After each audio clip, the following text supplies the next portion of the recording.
And I had never talked to God because I blamed God for my mom's death. To that point, I always said there's no God. I literally hated God. I always told myself he's not real. So I remember that I was afraid to leave, so I did this prayer in the corner of the room before I left. And I said, God, I don't know who you are. I don't know if you exist. But if you do, I need you to help me.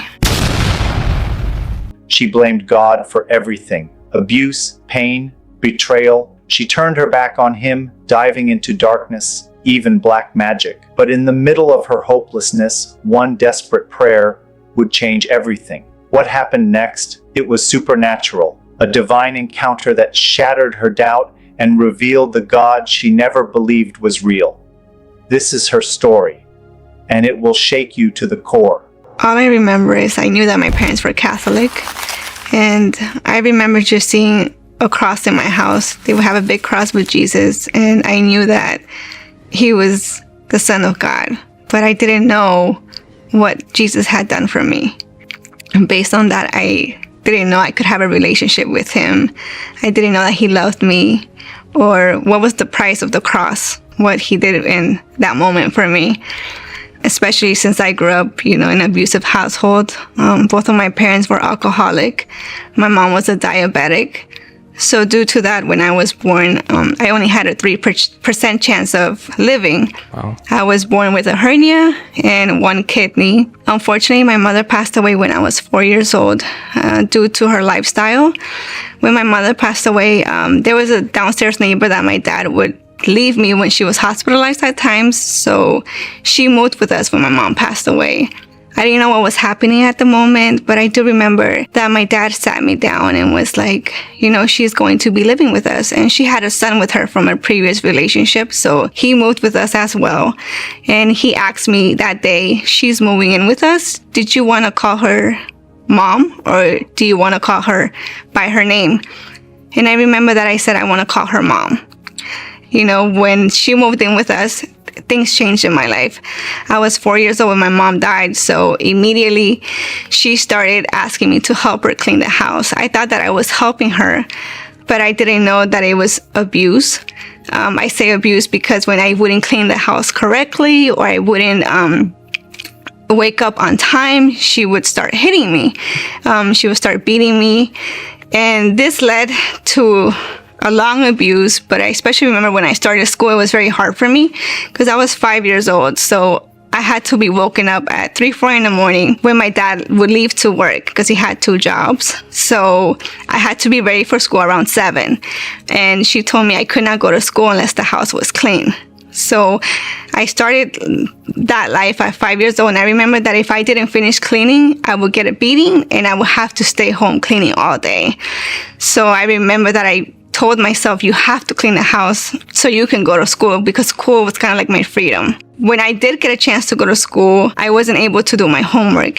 She would tell me you cannot bring homework into the house. And if I did, she would throw my homework away. So I wasn't able to really study at home or really focus in school because of the beatings and everything. And she never treated her son that way. It was always me. So I never knew why I was the target of that abuse. That abuse kept happening in my life. And, as I got older, the beatings changed because I was able to protect myself. So the beatings would come from, she started putting my hands in the stove, which now that's why my hands are very hard. I remember that she would hit me with wires. She would throw my face in the wall, And I didn't understand, but I knew that I wasn't brave enough to speak because I was scared. So I was always threatened by her. And my dad never noticed because my dad had 2 jobs. So he would work morning and she would make sure that I was in bed by the time my dad got home. So my dad couldn't see the bruises, or I couldn't talk to him, or he wouldn't see, because sometimes my face was really swollen from the crying that I had. So that kept happening. For school, the counselors didn't even notice that I was beaten because she would make me wear long sleeves and cover myself up. And she would threaten me, if you say anything, you're going to come home and get a beating again. So I didn't want that, so I wouldn't speak. My dad would be home in the weekends, but I remember that she would warn me on Friday and say, you cannot speak. If you do, on Monday, you're going to get a beating. So that was my life until about the age of 15. I felt like I would have some sort of freedom, but I didn't. I say 15 because this is when I was told that I can get a job. So I tried to get a job at a retail store, and I did start working there, but her controlling ways just kept following me around. So if I had to bring my schedule at home from work, and she would call my job to make sure I was at work and what time I will get out. So I never really had freedom. My school grades were awful. I was never able to get good grades. They were always like below average. The teachers never said anything. I was surprised that no one ever reached out and really said anything. So I really had no way of escape, and I didn't know why my life was like that. I always questioned, like, why am I living like this? Like, this is not life. And I would see the difference with her son. So out of that marriage, my dad also had 2 separate kids with her, so none of them got treated that way. It was always me. So I kept going, I kept working, trying to do my best, trying to get her approval. The abuse still happened. I remember that I graduated high school, and I thought that finally I was going to be able to be free. The abuse was less when I was getting older, but it was still, my mind was already conditioned to her being the way she was with me. And I remember that in school, people would see, because I was always the girl that couldn't dress in style, or, was always quiet because I wouldn't speak. So people knew that I was going through something, but they wouldn't say anything. When I graduated, I remember that I tried to date. It was my first boyfriend, so he knew that I was going through the abuse, but he wouldn't say anything. So the way we would date is that, if I would go to work, he would meet me halfway, and we would just see each other really quick. We had an on and off relationship for 4 years, and out of those 4 years, I had a daughter. And due to me having my daughter, I think God used her and led away from my escape. Because when my daughter was 2 years old, I did have a cousin that would help me watch her while I worked. And this cousin started noticing that my stepmother would try and take control of my daughter at the age of 2. Like, she would tell her, "Oh, I'm gonna watch her child. You just clean the house." So the cousin was like, "Hey, I noticed that your stepmother doesn't really want me to watch your daughter, and you're paying me to watch your daughter. And I don't think that's right." And then she would tell me, she feeds your daughter, forces to feed your daughter, and I don't like that. There's something going on, but don't say it's me. So then I started noticing the pattern, that it was coming again, the abuse, and I was like, this cannot be happening in my head. At that time, my stepbrother, her son, was like, "You need to pay more rent. You need to start paying more rent because you have a daughter. So you're using twice the water, twice the food, etc." And I was like, I can't, because if I get 2 jobs, I won't have time with my daughter. It's not fair. So that's when I felt I had to make a decision. And since I was working at a retail store, I had a coworker that was going through a divorce. And, I would tell her some of my things, and she offered me to move in with her because she needed someone to help her. So I took that opportunity, and I said, okay, this is my only way. I'm going to risk it, because I didn't want my daughter to go through that. And of course, I couldn't speak. I couldn't say anything for myself. I didn't have the courage, but I did have the courage for my daughter. So I remember that I had already planned to move out with my coworker. I started packing my stuff little by little. I didn't tell anyone. And I remember that the day when I was going to move, because my coworker was going to come help me move the stuff. It was a weekend, and I had never talked to God, because I blamed God for my mom's death. To that point, I always said there's no God. I literally hated God. I always told myself he's not real. So I remember that I was afraid to leave, so I did this prayer in the corner of the room before I left. And I said, "God, I don't know who you are. I don't know if you exist. But if you do, I need you to help me. I am going to leave this house, and I don't ever want to come back to this abuse. So I need you to help me." And that's the only prayer I did. And I remember that I got my stuff. My coworker took it and left. I remember that my dad asked me why I was leaving, but my stepmother told him that I was leaving because I wanted to be with the father of my daughter, which it wasn't the case. So my dad just let it be. He thought that I had left in rebellion, which I did not. So I moved in with this co-worker. Everything seems fine from the beginning. You know, she's helping me out. We work in the same place. Everything is good. And later I started noticing little patterns. She's becoming a little bit controlling, kind of the same thing as my stepmother. And during that time, she was going through a divorce. So I learned that she was attracted to me, you know, in a different way. So at that moment, of course, I didn't know anything. So that's when I started experimenting in that side, you know. So I started a relationship with her at that moment. And I think it lasted for a while until I started seeing someone else, a male this time. And I really built a relationship with him, and she knew it. I didn't thought she mind, you know, but it did bother her. So when I started that relationship with that guy, she decided to bring her brother into the house to live with us. And pretty much her brother was like a bodyguard to make sure when I left, when I come back, if I was there when I said I would be there.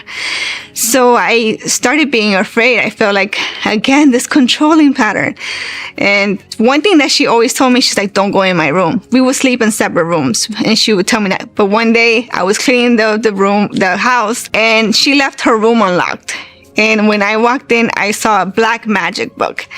I've never heard of black magic. I didn't know what it was. And I remember that I opened the book and I was like, what is this? I just kept reading and I saw that she had a prayer in there.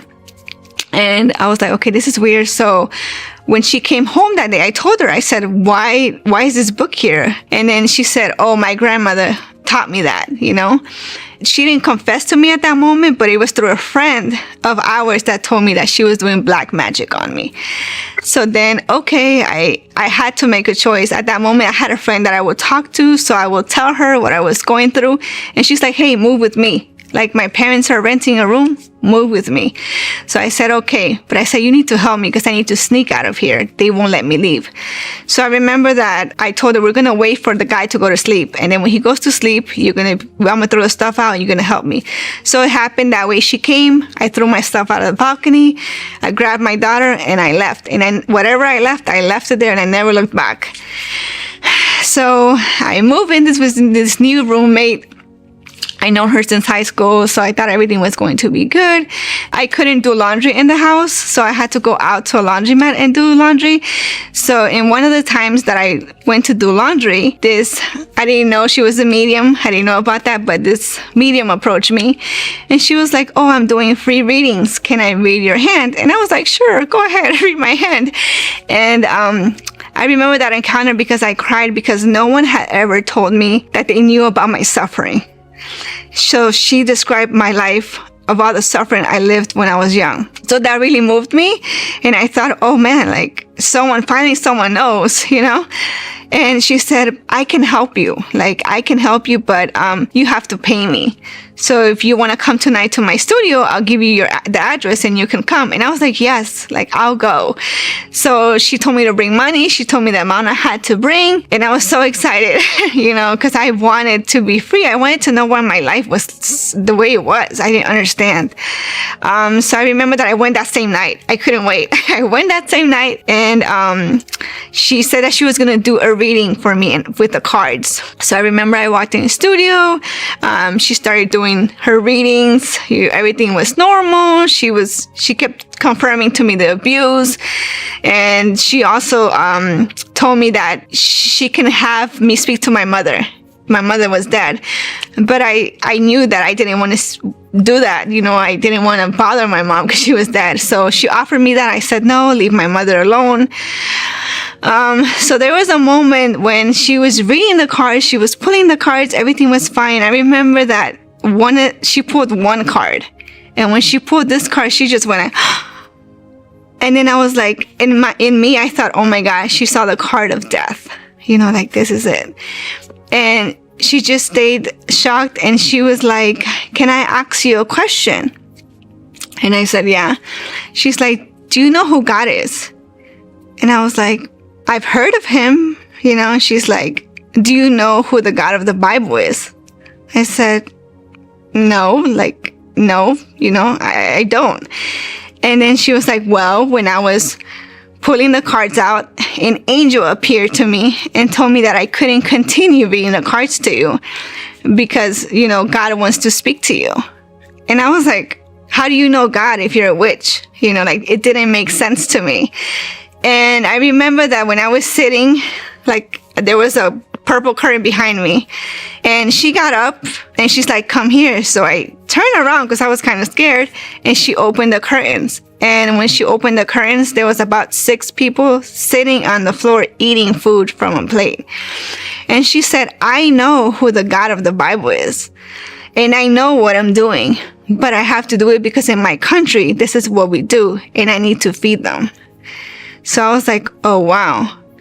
So then she closed the curtain and she went back to sit, and I just like was in shock.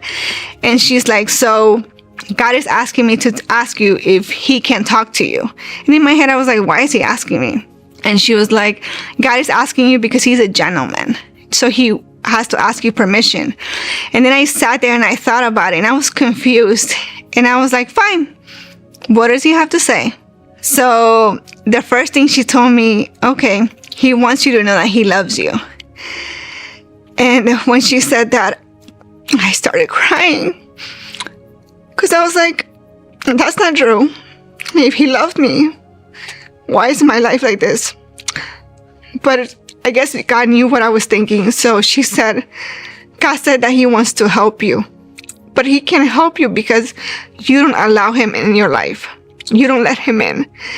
And it's true because I hated him. So I never thought about him. And I didn't know how this relationship thing worked. I didn't know. She said, God says that you have 2 choices right now.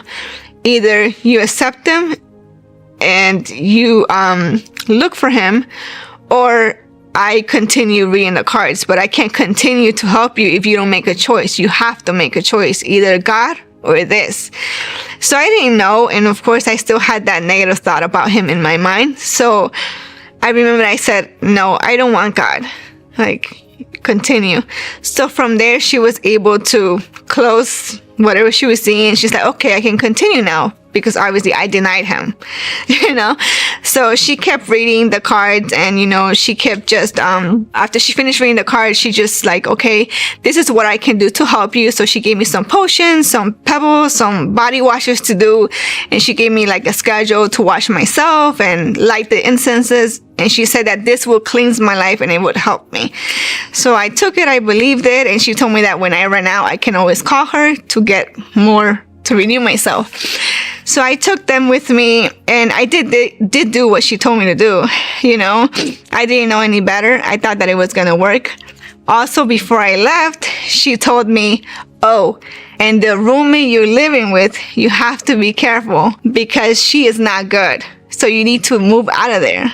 I didn't know what was going to happen, but a week or so, I think almost 2, I couldn't find my credit card in my wallet. I was like, where's my credit card? And I checked my bank balance, no money, gone. I was like, okay. I remember that I called to make a fraud report. I came back to the house. I told my roommate what had happened. She never said anything. She acted like if nothing ever happened, she knew about it. Later, I had to call the police to get my money back. So I had to make a report. And once I did that, she admitted that she had stolen my money. So here we go again. I had to find somewhere else to go because obviously I could not live there anymore. So I contacted another high school friend, and she told me that I can move with her. So here I go. I grab my daughter and I move again. I had no money, so I had to take money out of my 401k at that moment. My car was breaking down, so I had to use that money to get a new car. I moved with my new roommate, and to find out she's also doing witchcraft. So it's like this thing keeps following me, and thank God that when I was there living with her, a friend from high school, she became Christian during high school. So everyone knew that she was Christian. And she called me and she was like, hey, I haven't spoken to you. Like, I want to invite you to my church. Like, we have a church event. I want you to come. And she had invited me before, but I always denied it. I was like, I don't want to know about God. Like, he's not real. Like, so I remember that she invited me, and I said, I'll think about it, But part of me didn't feel right because I was doing the witchcraft. Not just what I did, but with this new roommate, I was learning new things, So something in me, it was like, I cannot go to God if I have this stuff. So I remember that I thought about it, and I said, okay, I'm going to go to church. But before I go to church, I'm going to get rid of this stuff. So the only thing that came to my head was like, I'm going to go to the nearest church and throw this away because I don't want it. I want God. So I remember that I grabbed everything, and where I lived, there was like a Catholic church. So I remember that I walked in the church and it was empty, and I just ran to the altar and I threw everything into the altar. And I said, God, like, I want you. I don't know what to do, but I need you. And I just left it there, and I never looked back. And I called my friend and I said, okay, I'll go to church with you. So I went to that church event, and I remember that I accepted Christ.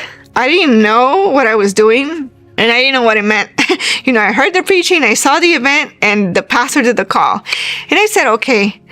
But I never came back. I didn't come back. I kept living my lifestyle. I didn't do the witchcraft anymore, but I just, started living a very promiscuous lifestyle. I didn't know what love was, so I would confuse, being intimate with someone as love. I just started, doing this stuff. And I remember that I lost my job. So things just started going downhill from there. Instead of doing better, I had no money.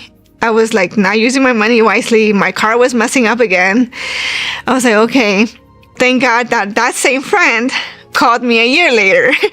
And she was like, hey, we're having a church event. Do you want to come? And I was like, oh man, I need to go. Like, I need help. So I said, yeah, I'll go. And I remember that I went to this church event again, and I accepted Christ again. But then this time when I accepted Christ, I remember that when I accepted Christ, I would always have back pain. I had back pain for at least 4 years. And I would go to doctors because since I only had one kidney, I thought my kidneys were failing. But the doctors were like, no, you're fine. You're fine. Everything's fine. So I never understood why the back pain was so heavy. And I remember that day when I accepted Christ that time, something supernatural lifted off me. I felt it lift off me. I didn't know what it was, what had happened. I just knew that something was lifting off me. And due to that experience, I decided to come back. So I started coming back week after week after week. And I remember that one of those weekends when I came, we had a guest preacher. And he came to me. He's like, oh, that back pain you had? God healed you from it. And it had not hit me until he gave me that word. And I started walking again. I started reflecting, oh my God, it's true. I don't have that back pain. So that's what it was lifted at that day. So from that experience, I kept coming. After 8 months of being in a church, I got baptized. I didn't know the process that I had to go through after my baptism. I remember that after I got baptized, an hour later, we started worshiping the Lord, in this retreat place. And I had always worshiped God before getting baptized. So nothing weird had happened. But after my baptism, something started manifesting inside of me. As I was worshiping the Lord, I kept coughing. I felt like I couldn't breathe. I kept grabbing my own throat, and to the point where I fell because I felt like I couldn't breathe. Until one of the guest preachers we had that day, I guess God showed him what was happening, and he was like, oh my God, it's like she did witchcraft. Like, that's what's happening. So obviously those spirits did not want me to worship the Lord, So I remember that they took me to the back and they were like, did you do witchcraft? And of course I had to confess that I did. So they helped me deliver myself there. But that wasn't just my first deliverance, that I had to deliver myself from all the fornication I did, all the strongholds that I had. I also struggled a lot with masturbation and pornography. So it was a process that I had to go through, and it was like a constant every weekend. Deliverance. And I was like, oh my God.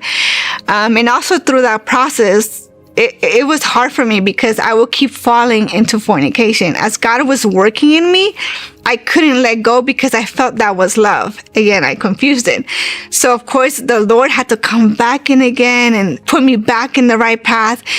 So it was a continuous healing process for me. The Lord revealed to me that I had a lot of forgiveness to do due to the past that I had lived. I had to forgive my stepmother, and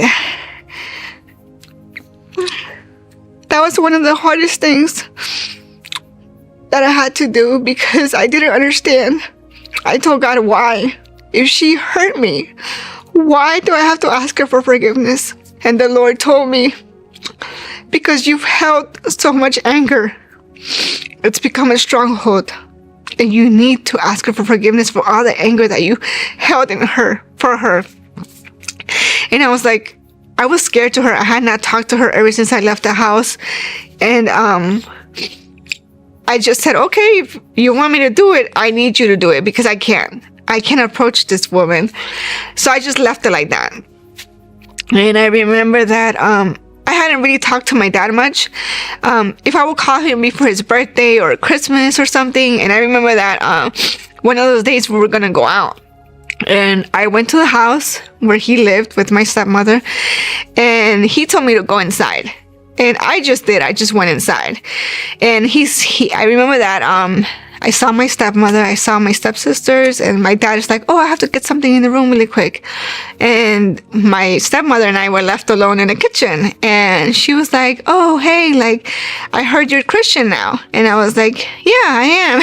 So it's weird how, it came about to be. And she was like, I wanted to ask you for forgiveness for everything I did to you.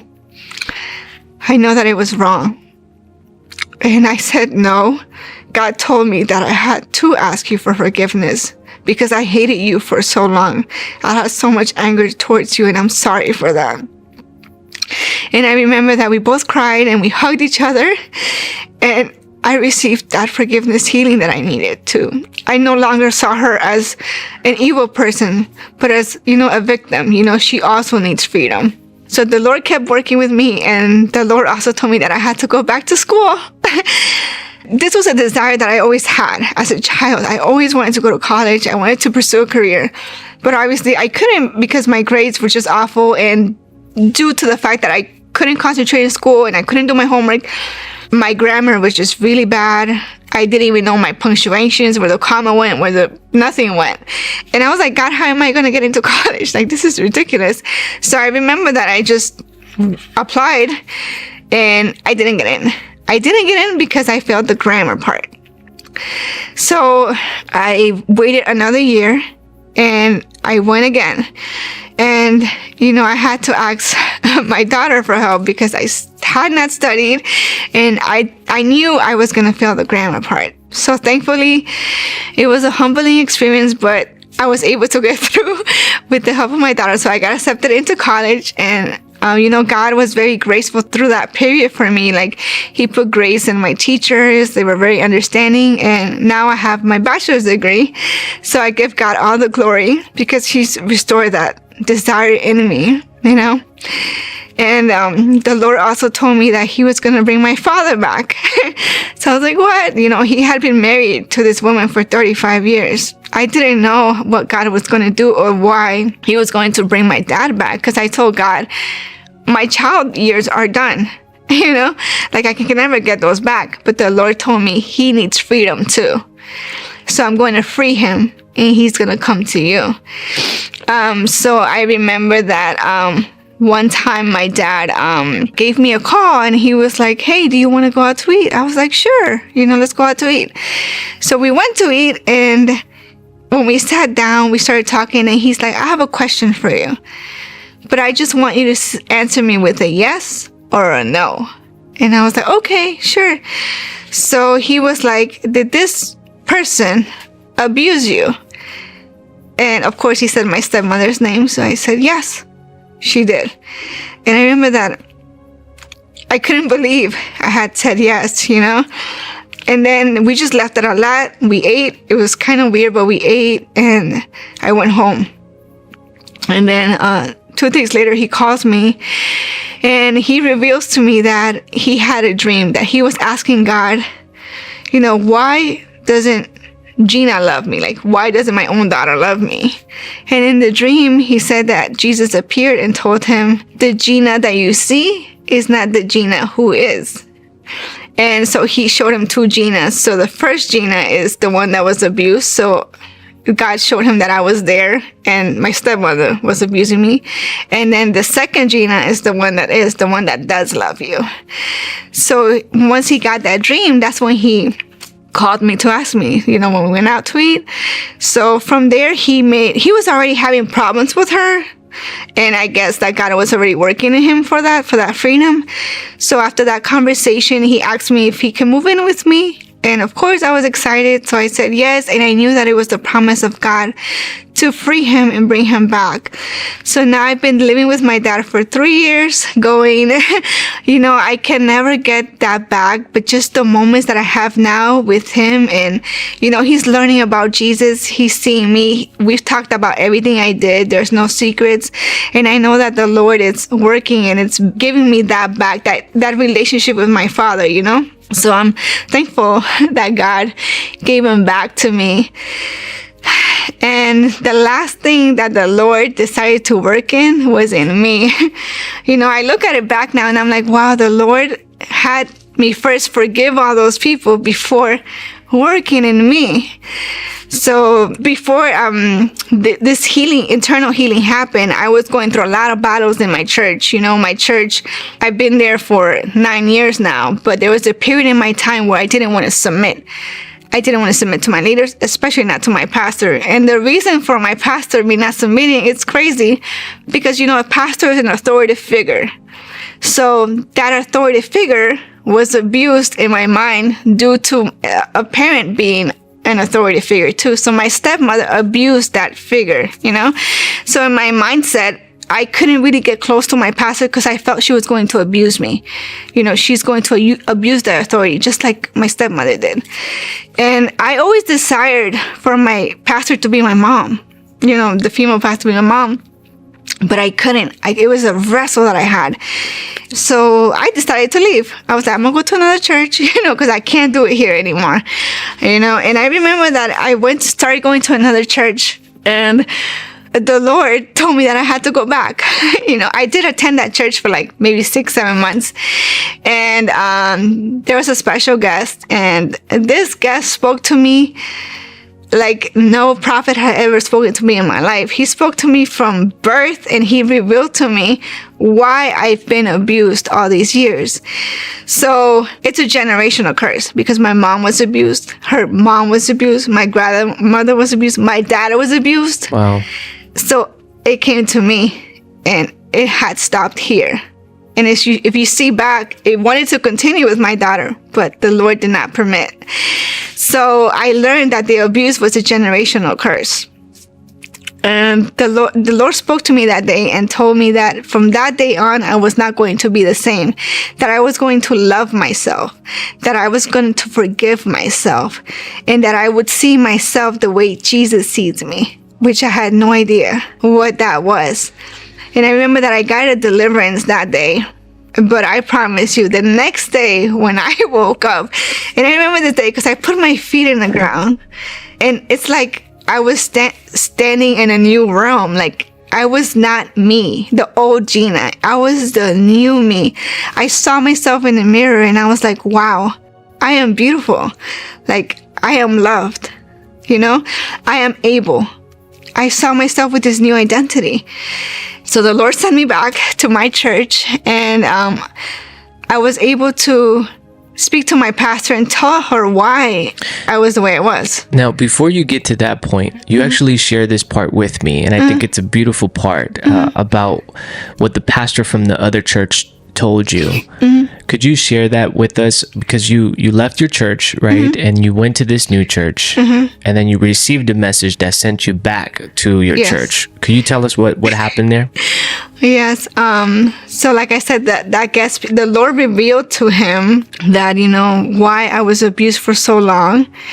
Also revealed to him that, the Lord had placed this pastor as an authority in my life, and that the Lord had planted me in that church, the church where I left, and that in order for me to keep walking and receive the blessings that the Lord had for me, I had to keep growing where He planted me. He's like, so you're going to go back and you're going to submit to that authority.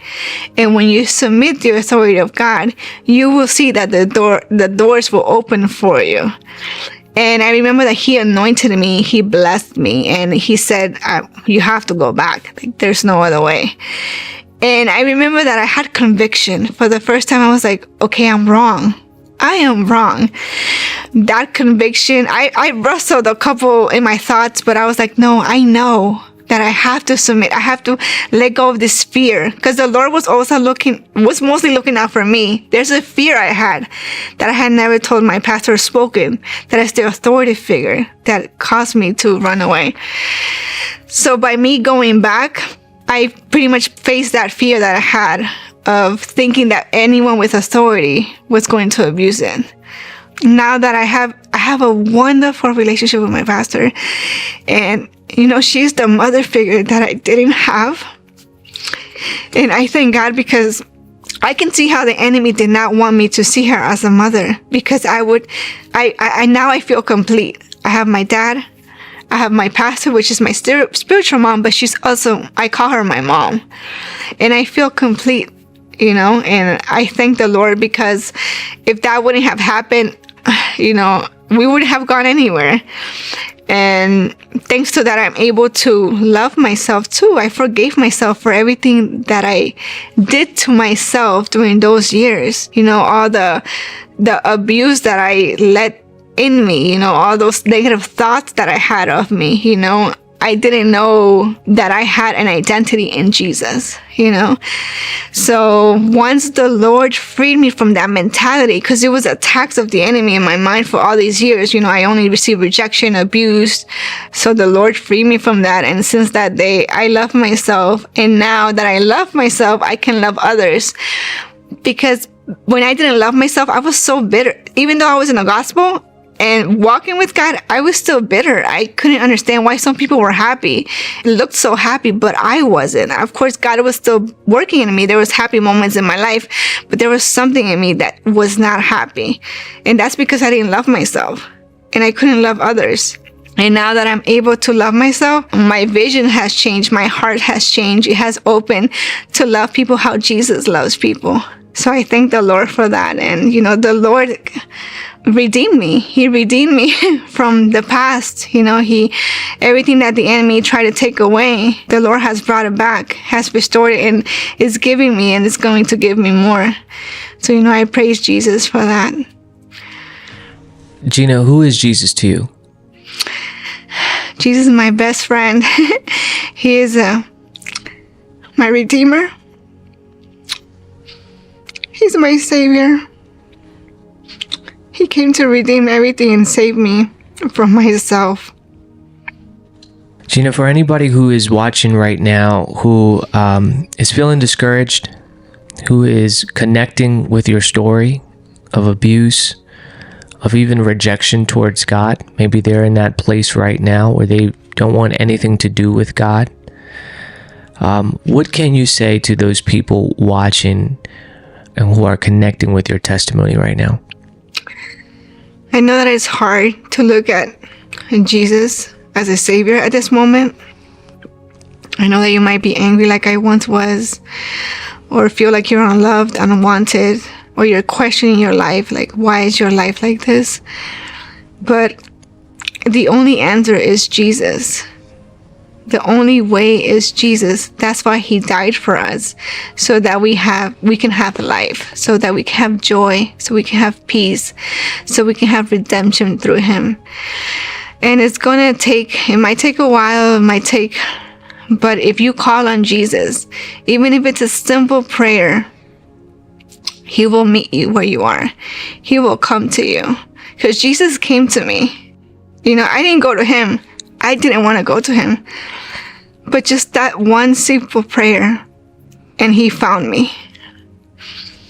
So I encourage you guys not to lose hope and to look to Jesus. He is your friend. He's your Father. He's your Redeemer, and He is love. He loves you. Gina, any last words to the people watching your testimony right now? Yes. So as I prayed last night, I felt, the Lord telling me to tell you guys, do not throw in the towel. It is time to be free and to be healed. It's your season. Stop allowing the pain to be extended when God has given you the opportunity through Jesus Christ. Thank you. Her journey wasn't easy. From the darkness of abuse, rejection, and deception to dabbling in witchcraft, she searched for control in a world that had taken everything from her. But it wasn't until she cried out to God, truly cried out, that she encountered the one she never expected, Jesus. Not the God of religion, not the God of condemnation, but the God who saw her in her brokenness, who walked into her pain and whispered, "You are mine."